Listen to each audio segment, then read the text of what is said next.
Gruesome Magazine. Hello, once again, I'm your host, Doc Rotten, and this is Gruesome Magazine, where we review the very latest in streaming and video on-demand horror movies. Each week, my co-hosts Jeff Mohr, Crystal Cleveland, Dave Dreher, Christopher G. Mohr, and myself will take a look at various spooky, scary, and gory genre offerings. Tonight, we are reviewing Insidious, the Red Door, which is streaming on Netflix beginning November 4th, 2023. Oh, well, before we get into the review, let me introduce my crew, starting off with the living dead girl, Crystal Cleveland. How you doing? I'm doing fabulous. Oh, wow, my eyes look super green. No, that's good, because they are. Yeah, they are. It's just like they look, I was like, oh, that's nice. It's extra green today. But yeah, so it's like I'm spotting new things around that I've hidden from myself throughout my room. That sounds ridiculous. I'm sorry. I don't know what you're saying, but keep going. Just pass the baton to Christopher. He'll do a better job. Joining us is the award-winning filmmaker, Christopher G. Mohr. How you doing, sir? By the way, I think I watched the wrong movie. I watched Insidious Behind the Green Door, which was a totally different film. Had a whole lot more sex for some reason. I don't know. Where are you going to go with that one? Where are you going? I don't know. Is it too late to go back? All right. We are here to review Insidious of the Red Door. Yet another Insidious film, at this time directed by Patrick Wilson, the star of one of the stars of the movie. So that's interesting in and of itself. But what we're going to do is we're going to give you our first impressions. Those first impressions will be spoiler-free. And then we'll dive into a discussion. We will get into spoilers. It's an Insidious film. Spoilers are to be had. Maybe. And then we'll wrap things up with a score 1 to 5 and our favorite scene. All right. And we hope you enjoy not only this review, but many others that we have on the site. And if you do, please hit the like, subscribe, and share with a friend buttons. Each click will help us find more horror fans just like you. All right. Let's take a look at the card. Insidious, The Red Door, available streaming on Netflix beginning November 4th, 2023.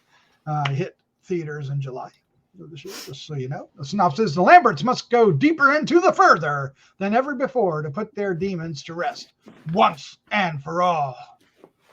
Yeah. Cool. Directed by Patrick Wilson, written by Scott Teems, based on characters created by Leigh Whannell. The cast includes Ty Simpkins, Patrick Wilson, Rose Byrne, Sinclair Daniel, Hiam, Abbass, Andrew Astor, and Steve Coulter. Boom. All right. Let's find out what our first impressions are, and we'll start off with. Let's start off with Christopher G. Mohr. Yeah. Let's have it, sir. By the way, I saw this film actually in the theater.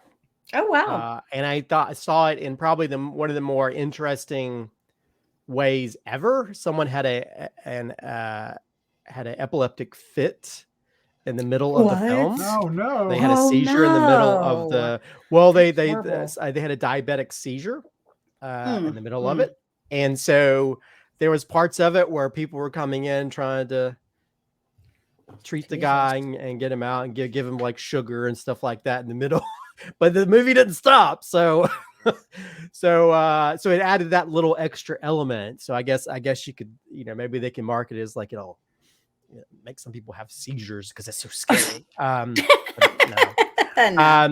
But you know what? I will say Patrick Wilson definitely has a visual flair. I think it's really shot well. It's got some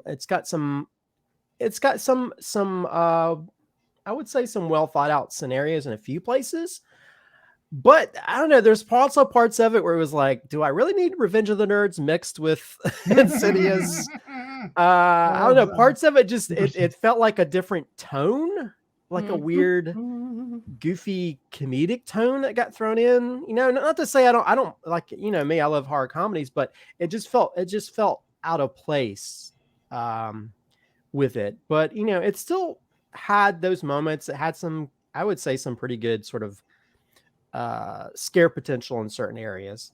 And again, the way it was shot, and I think also the way it kind of connects to the first two films. with those characters. I think it has like a nice arc for the Insidious films, and they could probably, I don't know if this is the end of that, but it could end there if they wanted to. But I don't know. It did feel a little bit out of sorts in places. And again, I just the whole side venture with the son going to college, and and this sort of thing is with the Insidious films, I always felt like you had characters, and there. Let me say, there is a sense of humor, because if you think about the people that were with what's his name character that were like paranormal Specs, yeah, that had a comedy element to it, because Leigh Whannell, a lot of his writing and stuff has that.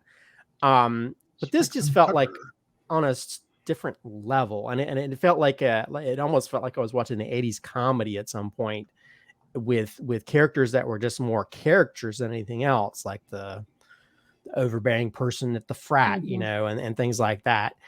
Kind of took me out of it, but I think Patrick Wilson's doing a great job. It's good to sort of see the man back together with a lot of the main characters, and as much as I didn't like the goofy elements, I think the son, he did a good job in it. But overall, it felt a little bit fractured, I guess, because of the incorporation of certain elements. But I think its strength is probably in its visuals, because there's some really, I don't like enclosed environments, so that CT scan machine or whatever he's in, because you don't have anywhere you could go. But overall, I mean, visually, I think it looks cool. I think just the story gets a little wonky at times. So no diaper pudding for you? No, no, thank you. Okay, all right. Okay. Again, another weird way we show frats in movies. I know, and diapers. Crystal, what's your first impression of Insidious the Red Door? Well, Doc knows my feelings on the Insidious franchise. They aren't good. That's what I'm going to say. I'll tell you this. How dare you? I'll tell you this. I'll tell you this. The first time I watched Insidious, the first movie, the moment that Sith popped up on the screen, I literally died laughing. And I was like, this is a freaking joke. This whole series is a freaking joke. I don't know if they were trying to be like The Exorcist, or I feel like that's what they were trying to do, is create oh, this is so spooky. We're going to really rock this. And it's embarrassing for actual horror fans. I think that the only people that really like it, like, are children. And docs. Which is who this movie is made for. Oh, is it? PG-13. Then I'm a child. You are a child. Yeah, you are. We know you're a child. I mean, come on. Thanks, mommy. Come on, knob goblins. Come on. I never said I was an adult. Well, I'm still single. I'm like, yes, Christopher. Yes, we have Adulting's overrated. that it all makes. Yes, I do agree. I'm sorry that you're a boring grown up. Oh, wow. So I don't know which way's left and which way's right. Here's the thing. I do agree that the cinematography is great. I actually really enjoyed a lot of the shots. I think the acting actually is phenomenal. I love Patrick Wilson. Okay, my favorite film he's ever been in, though, is The Phantom of the Opera, crazily enough. But the story is just dumb. Okay, yeah, you were hypnotized and forgot it. Oh, just whatever. It's great for kids. Like, I just don't think that look, The Ring, PG-13, scary AF. Insidious, PG-13, 2 thumbs down. No. Like, I definitely enjoyed Five Nights at Freddy's more than this, for sure. Well, there you go. Yeah, so it's just it's silly. It's just so silly. I don't even think well, technically they had a funeral, but I don't even think anyone died in the film, did they? No. Only the people that were already dead. Mm-hmm. So, I mean, it's fine if you're young. I just don't think that this is an adult horror film. I would not recommend it to any of my friends. That's all I'm saying. I would recommend it for someone who was younger. It's not bad. It's not bad. It's just not for me. This is boring to me. This was flat out boring to me. The story isn't compelling enough, and the frights aren't compelling enough. There's nothing compelling here for me. But as an outsider, as someone who can see it from a perspective of someone who is younger or something like that, I can see how they could enjoy it. And I can enjoy the cinematography, and I can enjoy looking at Patrick Wilson. That was fun.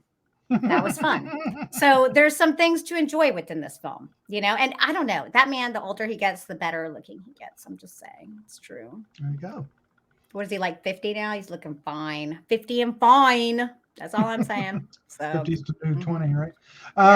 Yep. Well, as you know, Crystal, we've talked about this before, and you've given me a nickname that applies here too. What is that nickname?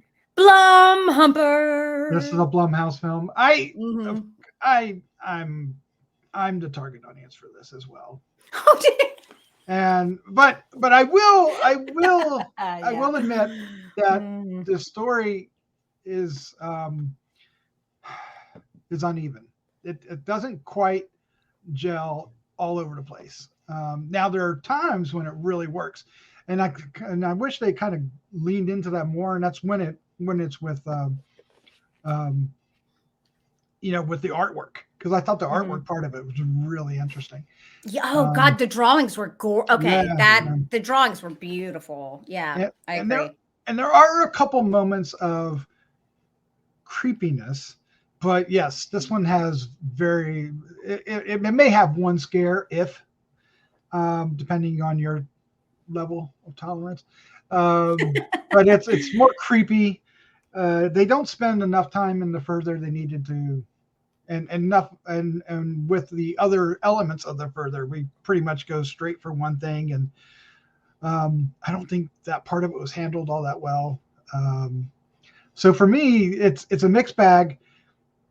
What I did enjoy, what kept me invested in is the cast. I thought the cast was really strong, as usual. I mean, it is a professional cast, so there's nothing, no surprises there. But Ty Simpkins, of course, was little Dalton in the first movie. Oh, he was? Okay. Yeah, and he's grown up, and he does admirably well. I think he has quite the future in him. He needs to get. He may not be there yet, but if he gets more experience, I think he could definitely be, a working actor in the future that we see a lot of. And I really liked the new character, the Chris Winslow character, Sinclair Daniel, who's the roommate. Sinclair, that's a cool name. Yeah, I thought she did a great job.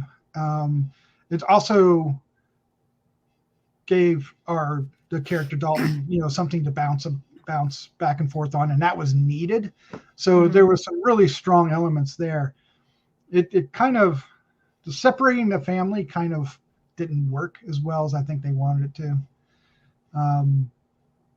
But anyway, in the end, of course I enjoyed it. Of course I enjoyed it. You sound like you're disappointed in yourself. See, you know the truth. You know the truth. But it may not necessarily be a good film, but I'm a sucker. It's not a bad film. See, I don't think it's a bad film. It's well shot. Yeah, I think it's a perspective. I think it's a perspective. Yes, if you're invested in these characters and you like this whole, yeah, sure, you're gonna like this wrap up. It's an ending, but I just think I just think about some of my friends. If I recommended this to them, they'd be like, "What that was what? What on earth? Why would you recommend this to me?" And I'm like, I know, but I would recommend it for, I feel like this is a great entry horror film. I really do, because it's kind of spooky, not scary. I disagree. For what? Yeah, I think it could be really scary for younger kids. So I had adults that were screaming in my theater. So I totally disagree. Yeah. God. Well, really? no, they're just not as jaded as you are. I suppose so. I have a problem, I guess. It's all but subjective. I'm like, because I was like, I will say I'm not kidding. Like, I was like really trying. Because I was like, I'm going to give it the whole Doc effort, because I know that Doc loves this. And so I was like, I'm going to give it all my attention. And I did like the way that they changed up the Sith Lord, like he's a little bit harder looking. Yeah, I appreciated that. Yes, because no joke, y'all, that is what ruined this series for me. When I first saw that in the first movie, I was like, yeah, but see, there's the thing, because there's a lot of people that think one of the scariest moments is when he appears behind Patrick Wilson's head, which I agree is very creepy. Yeah, and I think more than anything, I got scared of that one. Yeah, when I got scared of that when I first saw that. So I think again, is it all subjective? I think lot of them like people who are afraid of clowns. Like I love clowns. I think it's just the staging of that moment. Not to say in general he's creepy, but I think there's a lot of creepy moments throughout the franchise that have worked. And I think this leans into, although I will say this feels like this kind of steals moments from like Sixth Sense. I was thinking that too. Because there's, I think the person that throws up and stuff, that moment. Like right? Is very Sixth like and under the bed even. That's when, But yeah, there's kind of those moments where he encounters ghosts and stuff. But I don't know. I mean, I think it is one of those weird things. I think the further is always the concept of it's kind of weird because it's almost like a theatrical thing, the way it's staged, because even the back in the day where they have like the staged elements of it, which I guess can take some people out of it. Although I will say I'm not sure about the sleepwalking aspect of the further that they had. It didn't make a lot of sense. Him showing up in her room and stuff was kind of confusing. Weird. But again, I really felt I was creeped out by a few moments. Like I think the scan machine moment I think is very creepy.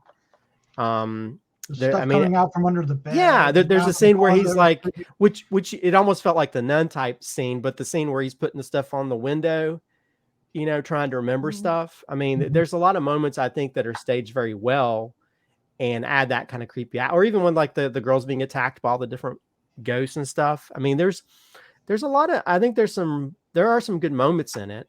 That I don't really, I wouldn't consider this to be an entry level. I think there might be some people who might actually have some nightmares from this if they're too young. This is not Five Nights at Freddy's, which is, But Five Nights at Freddy's, someone was bit in half. Like Barney the movie. I see that totally differently. I guess it's because all the kids were laughing at that part in the theater. They weren't scared. Well, they were like, oh, they were clapping. But they knew it was coming. It's a bite of 87. But still. But how is that again? This movie also takes 40 minutes to set up. There's a long that's not helpful either, especially when this is like how many movies in the franchise? It's the fifth one. But again, I guess they're having to sort of get us also acclimated back to that family from the first two films, and this was really just to wrap up the series, wasn't it? I mean, I feel like it feels like it because you also get some background information on Patrick Wilson's character, why he is the way he is, and how that connects, and also the what happened to the family from the first two films. Yeah, I think a lot of the cast probably came back because Patrick Wilson was getting his directorial debut. I do think he did a great job. It's really just, I mean, I don't fault. I think that he tried as much as he could to bring out the scares. Like I said, I did like the under the bed scene with the shoes, and then once again, you're bringing up Sixth Sense, which is also a PG-13 movie that was genuinely scary to me. Genuinely scary. Like there are definitely some PG-13 movies that I think were actually really scary, and actually sometimes they're even scarier than our movies because I loved The Ring and I loved Sixth Sense. Well, and I think these films, a lot of them are more creepy than scary, and sometimes I mean sometimes they have like little jump scare moments, but so I think that's always had its way of going for it but I think the visuals of it are always very interesting. I think Patrick Wilson, who's been a part of that franchise a few times, he kind of understands that, and also just working in the Conjuring universe as well. But I think also this also suffers from like a lot of these things from the James Wan universe and stuff, to where it's like gets kind of polished over time Get a little to where it laughter, kind of loses the flair of the early stuff. and it feels kind of repetitive at times. But Yeah, kind of like the Nun films.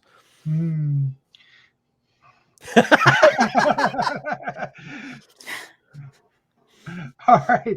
Well, let's go ahead and wrap this up. Let's give our score 1 to 5 and our favorite scene. Christopher, you are up first.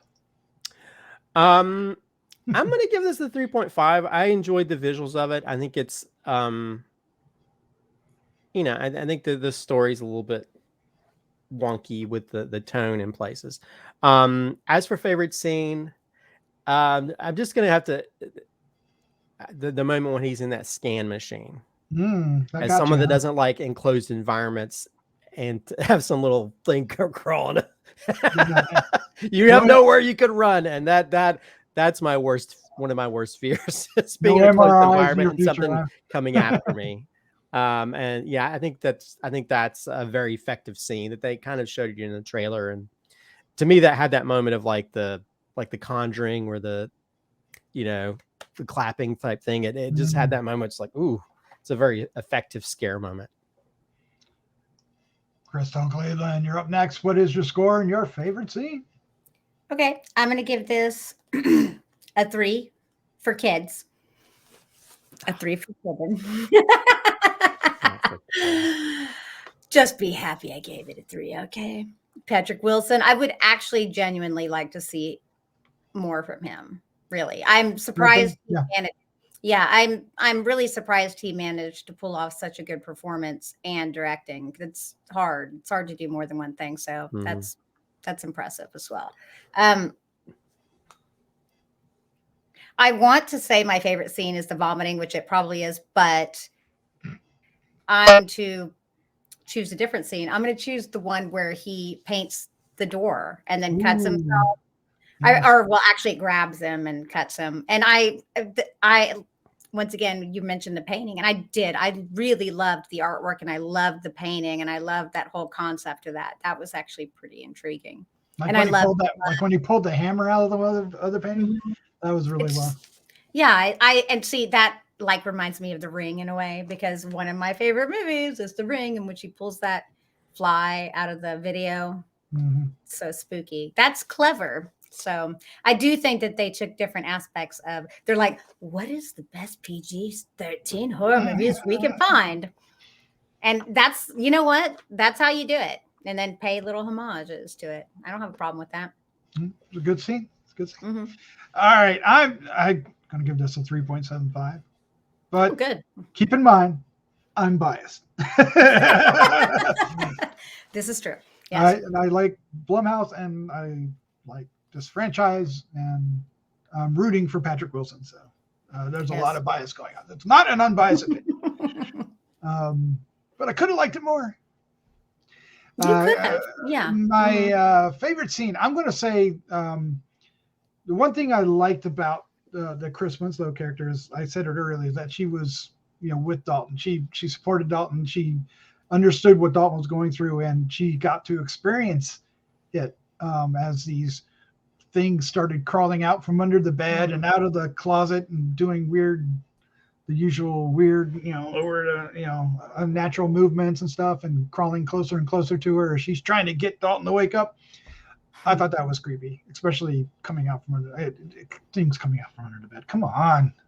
I don't like it either. So I thought that was a good way to do it. To me, the movie really picked up when the family started coming back together. When it goes back to Rose Byrne's character, and they start kind of patching the whatever. Oh, and it was, I did like the end with Lynn. She's like, is this your house? Well, I hope so. Or so. That was sad. I was like, Jesus, dude, I hope you get your family back. Okay. Well, Rose Byrne always brings me to life. You know what I mean? Well, speaking of that, so we did get, Specs and Tucker in that funny little commercial, which I thought was hilarious. Yeah. And then Elise shows up in this tape that they watch. But then again, she showed up at the end, and I thought the tape worked. The tape was perfect. I want your opinion before we leave. What about the cameo at the end? Did that work for you, Crystal? Well, I mean, okay, so obviously I knew she was. Well, I mean, yeah, we're a spoiler. It doesn't matter. I knew she was dead. So it did. I knew she was dead as soon as she just showed up there. But it made sense that she said that she was. Yeah, it worked. Well, she for me died in the because first movie, so right. So like that's why it makes sense. That's why it works. If she wasn't dead, it would be dumb. Okay. Because why are you here, lady? What are you doing? Well, it's interesting. He can still see. He can still see, right? He's not. Would you think he shouldn't be able to? No, I think he should. I think. Yeah, he should have that his whole life. Well, like that's a whole. It's also a nice bookend to the story arc, you know, because seeing she was in the very first one, it's just nice, you know, goodbye to her character, even though they kind of did one movie. Well, yeah, well, she did other movies as well, but I think it's a nice bookend to, you know, because we're saying goodbye to the fan. Well, hopefully, I don't know what they're going to do with the Insidious films, but they sort of said good. They had a nice arc for the family from the first two films, and then also just having her in there, other than just some video like they did in Scream when the one character got killed off. So, well, I totally think that it's left open for the son, at least, you know, to move forward because the light coming on or whatever. Like it's, I mean, it's still there. So I mean, they can always. This is one they could probably always bring back. I don't think there's any getting rid of this. Well, I mean, who's to say he might start his own sort of business like Lynn's character and Ooh, there you go. You're painting using sort of paranormal painting to fight. That'd be cool. There Ghosts you and go. stuff. You just wrote the sequel. Well, hire me, Leigh Whannell. You're looking for somebody to give you new ideas for your franchise. Yep. I'm here. There you go. You'll even direct it. I will direct it. He's like, yeah, that's like obvious. Yeah, if you just want to pay me to write it, or you just want to pay me for my idea, I'm happy any of that. But everything's icing on the cake if you let me direct it. He's like, it's all on the table. It's all on the table. I'm sure some rando from YouTube they're gonna hire for the Boom House brand. But you never know. Stranger things have happened. Yes. True that. All right. Well, there you go. That's our review of Insidious the Red Door. It's out on Netflix now, streaming. So check it out and let us know what you think of it in the comments down below. Crystal, Christopher, thank you for joining me. It's a lot of fun. Yes, thank you for having us. I'm glad I watched it. I'm not disappointed. Okay. I don't mind going into the further with you, Doc. No. Oh, that was sweet. We're all gonna hold hands and sing Kumbaya. And paint our faces black and red like Darth Maul. I would like that. Yeah. All right, let's say goodnight.